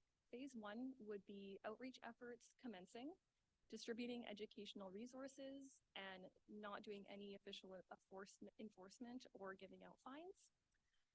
Right now, we have a resource on our website where haulers can order educational supplies. So this is, we've got a cardboard rat card, a bin decal, a large one or a small one. There's also posters and a letter of support. So what that is a hauler could bring that to a customer and say, it's TNRD has this requirement, you can't put these things in this bin, or I may pass the fine along to you. So it's nice and easy for people to use. They can just order it right through our website. And so we provide very similar resources to haulers expanding the materials to the products that I've mentioned earlier. And what is what is the feedback from the haulers? We have positive feedback on these resources. And if they wanted something different or new, we would definitely look at, what that looks like. How can we support you? That's all good feedback for us to have. But this was developed from the first phase of the bylaw, and we've had good feedback on these resources. If I can add just background, we were always intending to do the educational material, but I think it was through the public or the stakeholder consultation that they requested this letter of support, so they could actually give letters to their customers saying, I'm not being the bad guy. TNRD's the bad guy, essentially. This is the bylaw. So it proves to their customer that there is a law regulating this. So they could, just easier way for them to communicate with their customers. Okay, well, I'm just thinking it even from a municipal perspective where we're picking up curbside. We're gonna be asking our residents to even do a better job of recycling some of the things that they may not have been doing, like, I'm accidentally on purpose putting my AA batteries into my garbage because I can't be bothered to put it into a bag and save it and take it down there next time. I'm not saying me personally, I'm just using it as an example. And no, we're not going to be having the TNRD rip open our garbage bags to see if we're actually doing that. However, we're trying to, with the stewardship programs, we're trying to recycle everything we possibly can. And this is the next logical step that we would be doing that. So again, we have to sell that not only to our area residents, but our municipal residents as well. Absolutely. The educational component to this is huge. Phase 2 would see mock ticketing and inspections commence, no official fine, the administration of warnings, and we would continue that ongoing communication and education. And this is a little more detail about what enforcement looks like. So in March 2024, we would transition to full bylaw implementation, and we'd be administering violations. So what happens there is it gets entered into TNRD records, a package is assembled and mailed to the offender, which includes the actual bylaw ticket, the weigh scale ticket, photos of the load, and a letter. They have 30 days to pay that fine, or they can also file a dispute. And then within 60 days and no payment or a dispute that has been filed, then it's referred to a collections agency. Enforcement is determined by compliance rates on a site-by-site basis. So right now, the bylaw officer definitely focuses time at large landfill centers, followed by eco depots, and then occasionally is at transfer stations, but the focus is on big landfills, big customers. Okay, next steps. So we're bringing it here to the Regional Solid Waste Management Committee today for your feedback and hopefully support. Next, going to the TNRD Board of Directors to one of the November meetings. Then we'll be developing, we've already started, but making sure that we get all of the new hauler resources developed, and then we'll be beginning implementation. What do we have for handouts? Like, do we have anything that we hand out at our eco depots when it comes to information? We do. We've got the RAC card, which is an informational card saying this is a bylaw that's in place. Here's what it means. Here's what you can do with your cardboard. So we'll be developing a very similar resource with these new materials. So how big is the card? Is it like just a small thing like this? About this big and this wide. Does it have any other additional information on our hours of service or anything like that in regards to the eco depots? No, it does not. Does it have a QR code? Is it something that we should be looking at? I'm just wondering if, as we go forward with these plans and how we change, and, sometimes it's very difficult to get the message out or be able to engage, but I find it very helpful with these new QR codes, if people know how to use it on their phone, is that, if we start implementing this in some of our areas where you actually have a physical presence, whether it's either a card, like, for example, like with the District of Barrier, we've got a card that shows, our, when we have pickups, for waste and recycling and those kinds of things. Well, we're starting to implement QR codes wherever we can, so that all you have to do is you basically walk up to it, get the QR code, and boom, you're right to the TNRD Eco Depot. You're not worried about, the TNRD main website, and you're trying to figure out how to get to it and all the rest of it. That QR code takes you exactly where you want to go. And we found it very quick for most people, so that you don't have to print out, a whole bunch of different changes or a whole bunch of things. That QR code takes you exactly to the page that you want them to take to. I'm just wondering if it's something that we'd want to implement going forward, just so that when there is changes and people are trying to get up to speed, boom, there it is. Absolutely. Great suggestion. We do have that on some of our materials, and I think we could absolutely incorporate it into these ones. Okay, is there any questions? We've got a couple more reports. Yes, Director Grenier. Really quickly, and my question is related to the curbside pickup, which I know is not the focus of the big bins and what have you, but you said earlier you're surprised at glass, I think, in the garbage bin, because it doesn't go in the recycle bin, right? For pickup.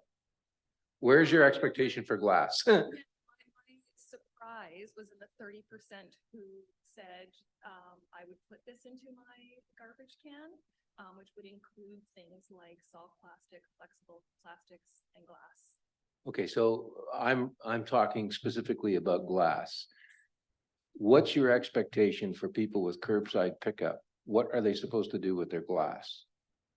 Return it to a Recycle BC depot, which we offer at the Savin transfer station.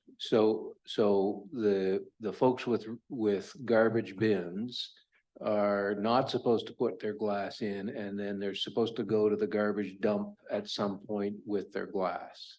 That's correct. Okay, and so this is just maybe for future discussion. Maybe we ought to be looking, given the volume of potential glass, you know, your salsa or your, you know, tomato sauce, the frequency of glass in your week to week consumption of materials is pretty high. And we used to take glass in recycle, if I've got it right, but we don't now. And so we're saying, all right, you're building up this glass pile in some bucket, and at some point you have to go down, notwithstanding curbside pickup. You now have to continue to drive down to Savinaw or wherever else it is that you have to go. And perhaps, just like the city is introducing a composting process, we might want to look at something specific to glass, because I think that it's one thing to save up batteries, but it's another thing on a weekly basis to expect curbside pickup people not to dispose of glass that you've said, don't put it in the recycle because it gets mixed up or does all bad things to what our process is. But don't put it in the garbage either. And I think that's a real problem for curbside pickup people, because they're paying extra for curbside pickup, but you're still asking them to go to the dump on a regular basis for glass. Just food for thought. And I asked Adrian if I could jump in and make a comment on that one. And we've heard that before, so I'll answer that two ways. It's something that we could take offline and give you an estimate of increased cost to do separate pickup of glass. You know, that's been proposed in a lot of municipalities. No one's actually ever implemented because it's so cost prohibitive. But we hear that concern from residents. But I would say this: deposit beverage containers. What's everyone doing with their empties? And the same location you bring in your empties accepts non-deposit glass jars.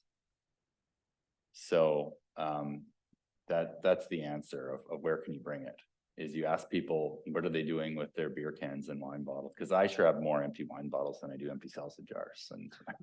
And I just mix them all together. And then when I get to the bottle depot, there's a separate spot for them. You don't get money back, but all the bottle depots accept the Recycle BC material as well. And as I use an example, like Barrier, you know, we've done a really good job of recycling. We've been very proactive with that. Our recycling portion is very small compared to so many others. All we have is a container this big. So again, when we talk about, you know, on the survey, when it says weekly or bi-weekly, a lot of it is just the amount of room that you have. But I agree with Mr. Vieira, is that, you know, our residents, just like a lot of other residents in the TNRD, they wash those containers, they put them to the side, you curb, you know, whatever you can. And then the next thing you know, you're taking that down to the bottle depot or even the eco depot, because the eco depot in Lewis Creek accepts the bottles as well. So I think we've got a pretty good compromise. It's a really good point, Director Grenier, but I think we've got a pretty good program going right now. I would like to know, well, a couple of things is, we got a long meeting here still. Sorry for that, but I still have questions with regards to commercial. I brought this up with staff again. I think that we should be not just writing another letter to the government, but I mean, honestly, we should be getting all the regional districts and everybody together to say, look, you know, we've done our job. We've gone over and above the numbers on trying to do all these recycling and lower our targets. What are you doing about pressuring the producers so that they end up taking the commercial end of things? Because I get lots of blowback from our business community where they actually have to sneak down to another facility with their own commercial recycling, you know, and they pay taxes just like everybody else, but there's nobody to be able to come along and pick up their stuff. So we do have a recommendation that the committee support the proposed mandatory recyclable materials amendment bylaw, and that staff bring this final bylaw to the board for consideration. Can I have a motion to that effect, Director Grenier? Any more discussion on that? I'll call the question. All in favor? That's carried. Thanks very much, Adriana. Okay, so that moves us into 6.2. Mr. Vieira. Back over to Ms. Mayu. Okay, Back again so soon. It should just be the next slide there, Marnie.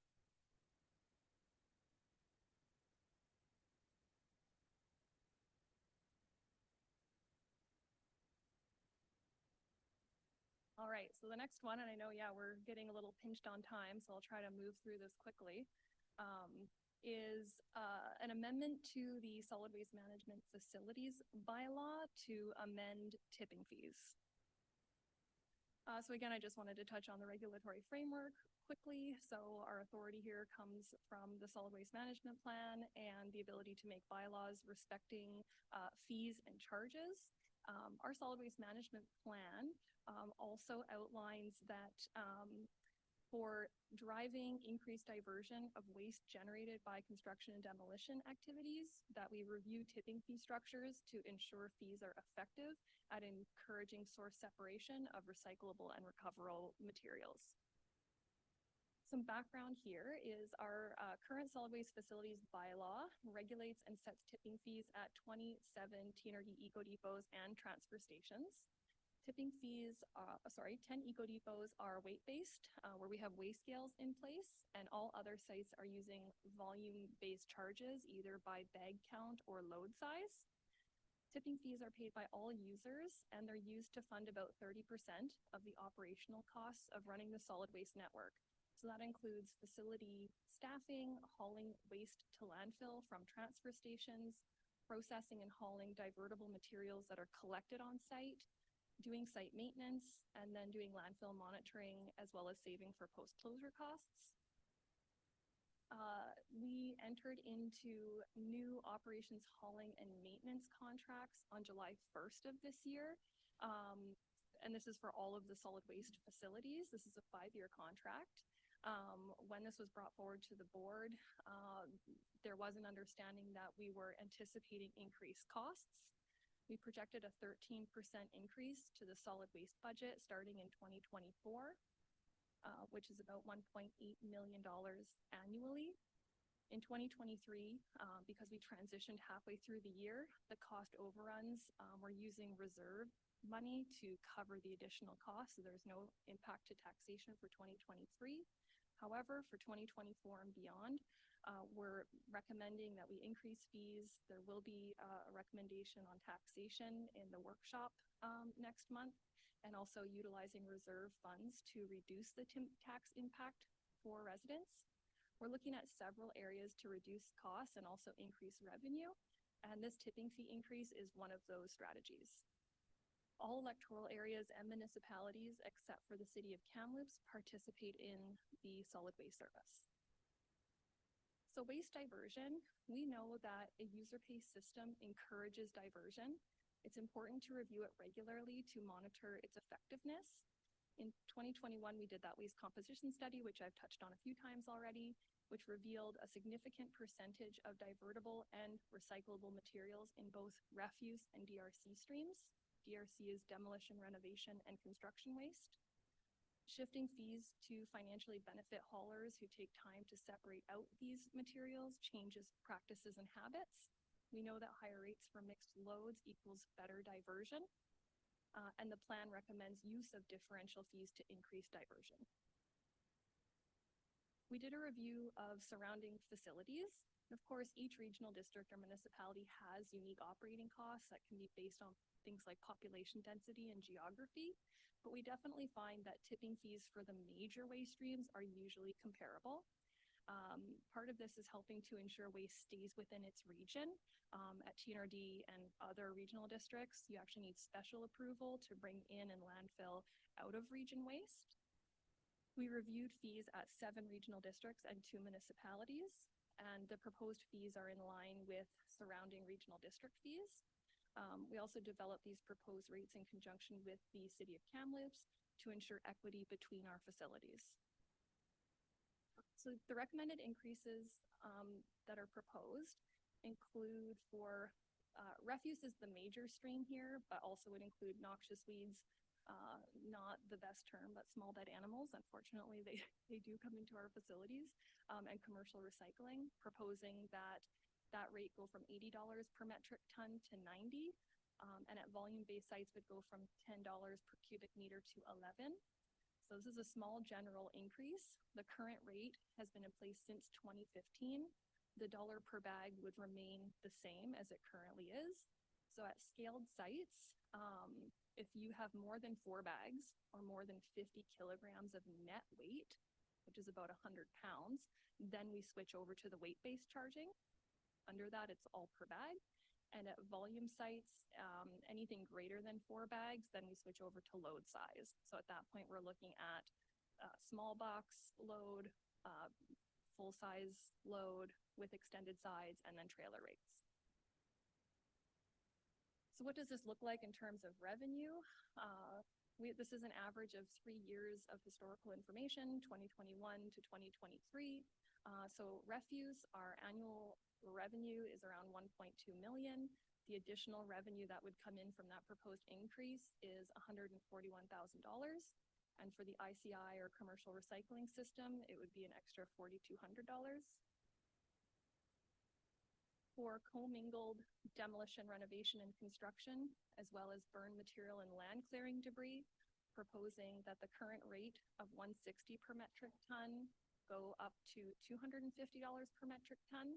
And at the volume-based sites would go from $20 per cubic meter to $35. This is more of a substantial increase. The current rate has also been in place since 2015. Commingled means that multiple streams are mixed together in a single load. And examples of this could be, we've got metal, asphalt shingles, or clean wood waste mixed into that load. And we find that, or we did find in that waste audit that about 33% of the DRC stream is divertible material. This is showing what that looks like. So compostable is made up of things like clean wood waste and yard waste. Drop-off materials mean it's like asphalt shingles that could be diverted on site. Product stewardship is that list from previous that I showed you. So that could include a range of items, and 2% is recycling. Adriana, sorry, do we have a breakdown when you say that compostable waste? Do we have a breakdown between, let's just use Lewis Creek as an example where, you know, we're accepting yard waste and we have to chip it and we have to get rid of it. And we're not charging the consumer for it other than their residential taxes. And then the organic waste that's showing up in the waste. Do we have a breakdown on that? Like, do you guys actually have a breakdown on determining, you know, what does it actually cost us for all the chipping and all that, you know, waste that's coming in versus having, if that was going into the landfill? Do we have anything broke down on that? We know what our annual costs are for grinding, which would include grinding up the clean dimensional lumber and the yard waste. I haven't looked at that contract recently. I feel like it's around $300,000 a year.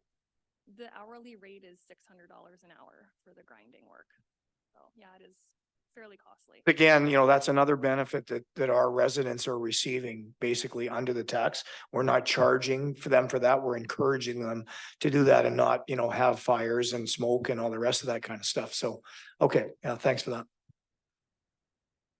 All right, so in terms of revenue projection, our annual revenue from the DRC stream is around $800,000 a year. And with the increase, it would bring in an extra $450,000 a year. That would likely decrease if we've actually got that 30% that's no longer ending up in that stream.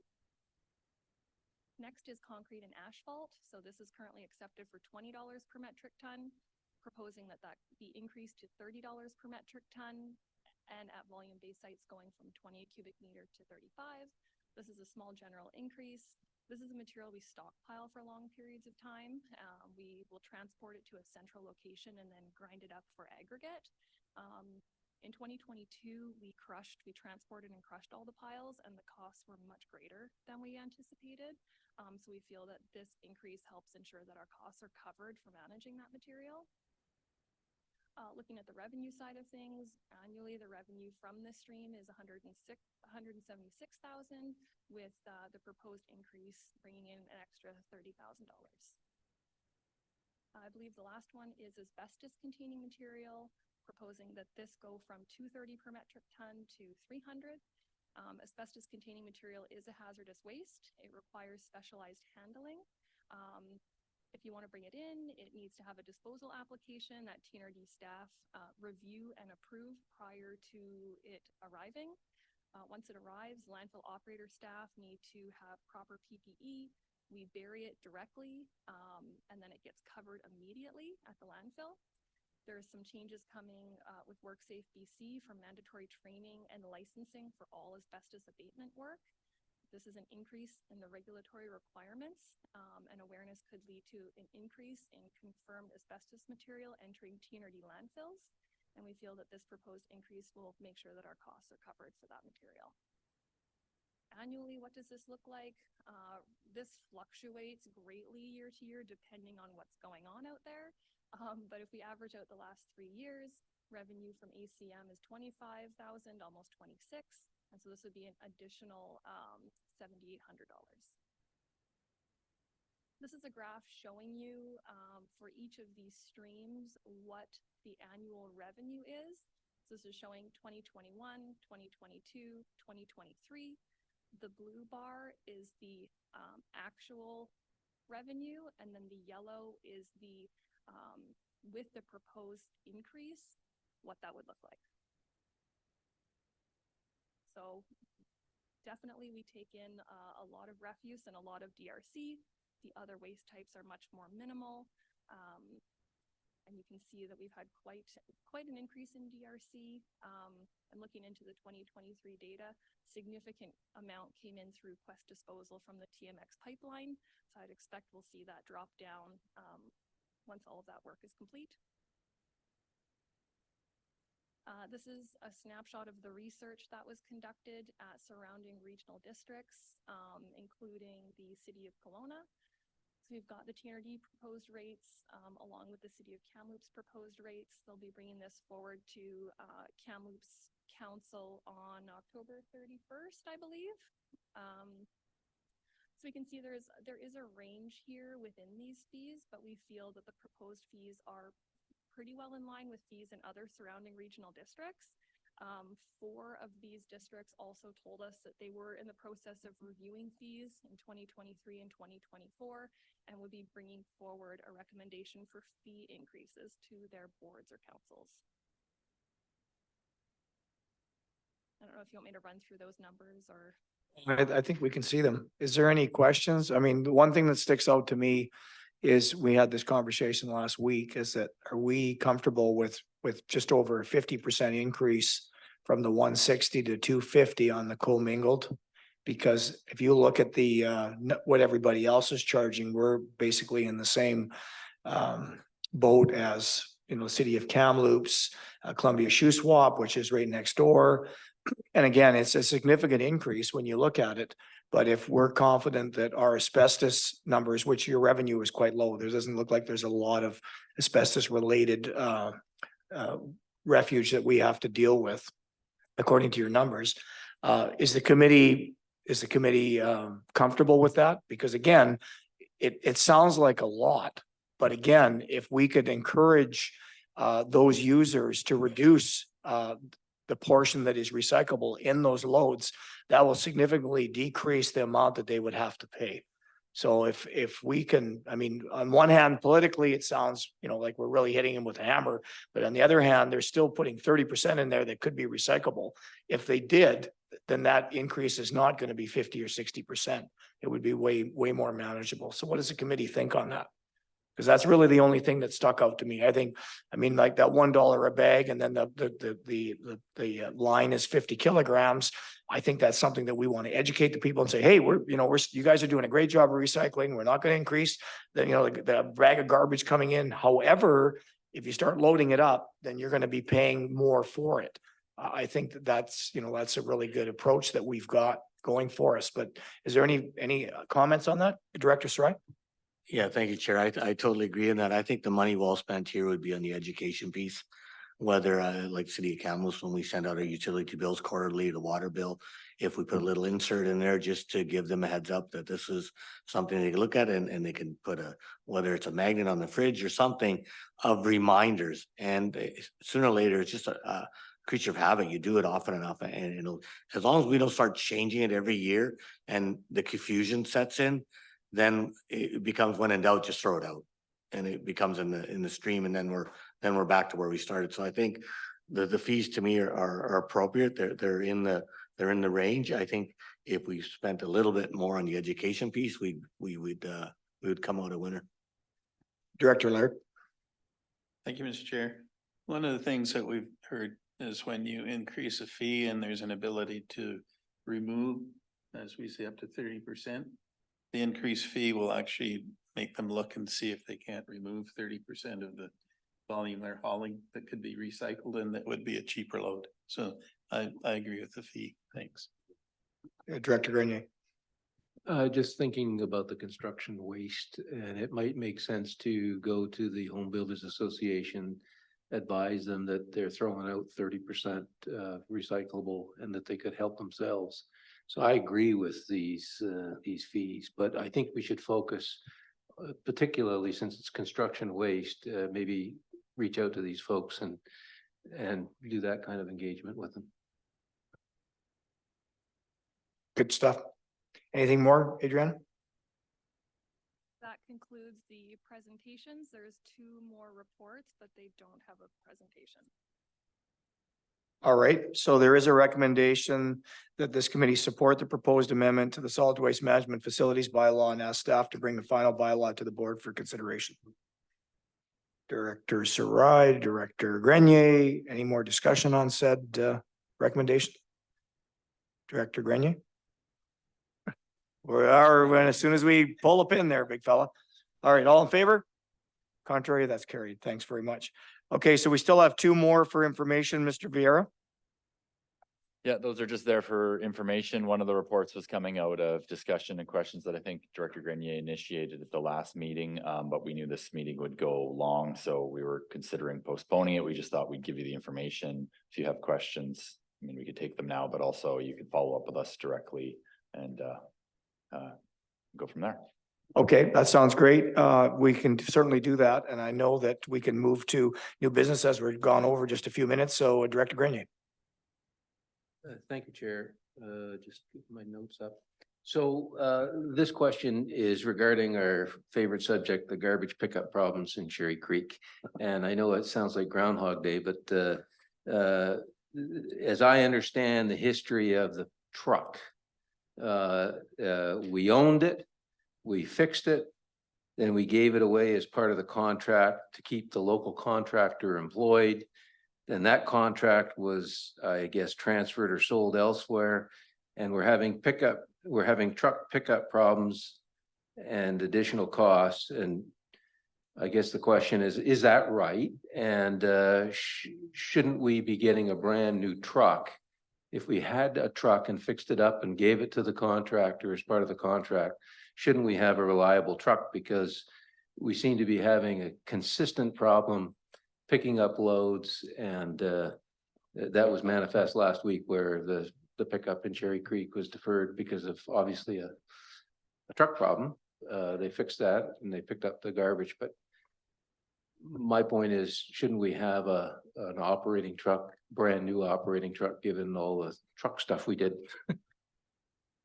Thanks for that. I'll start the answer and then I'll turn it over to Adriana. So just to clarify the background of that service, and appreciate you weren't on the board at the time. So our truck had aged out. The truck was due for replacement. What we did when we transitioned the contract, we made the decision, the board supported the decision to, instead of replacing the truck, we contracted out the entire service area. So it had nothing to do with employment of a local contractor. What it had to do with was we were in a situation where it was a CRA and WorkSafe nightmare where we had contractors operating TNRD equipment. So it wasn't a proper arrangement. So we need to make the decision to be all in TNRD truck, TNRD staff, or contract out properly where the contractor is responsible for the service start to finish. So decision was made to contract it out. So at that time, in the request for proposal process, the proposals included a buyout option for the truck. So we sold the truck for market value as part of that transition. So it didn't even have to be theirs. We could have sold it separately, but the proposal included a buyout option. So we didn't give them the truck, they purchased the truck. And as part of that new contract was an option that we executed to originally the contract was supplying a used truck, and we ran into many problems with breakdowns of trucks impacting service. So a few years ago, we executed the other option in the contract was that the contractor would supply a brand new truck, which came at an increased cost. The supply chain issues caused that. Basically, was it a 2.5 year delay to get a truck, which is usually like a 6 to 9 month process. Now I'll let Adriana speak to the new truck because it's on the road and I don't know specifics of recent issues. Yeah, thank you. I can speak to that. So the new truck started rolling through the community in June of this year. I haven't been made aware of a collection issue from last week, but I've checked in with our staff person who manages the program. Are you aware of more details on what happened there? Pickup in Cherry Creek is Wednesday. We were advised on Wednesday morning that the pickup wouldn't occur and that the pickup might happen on Friday or Saturday. And so, of course, you can just imagine the hullabaloo on social media about that.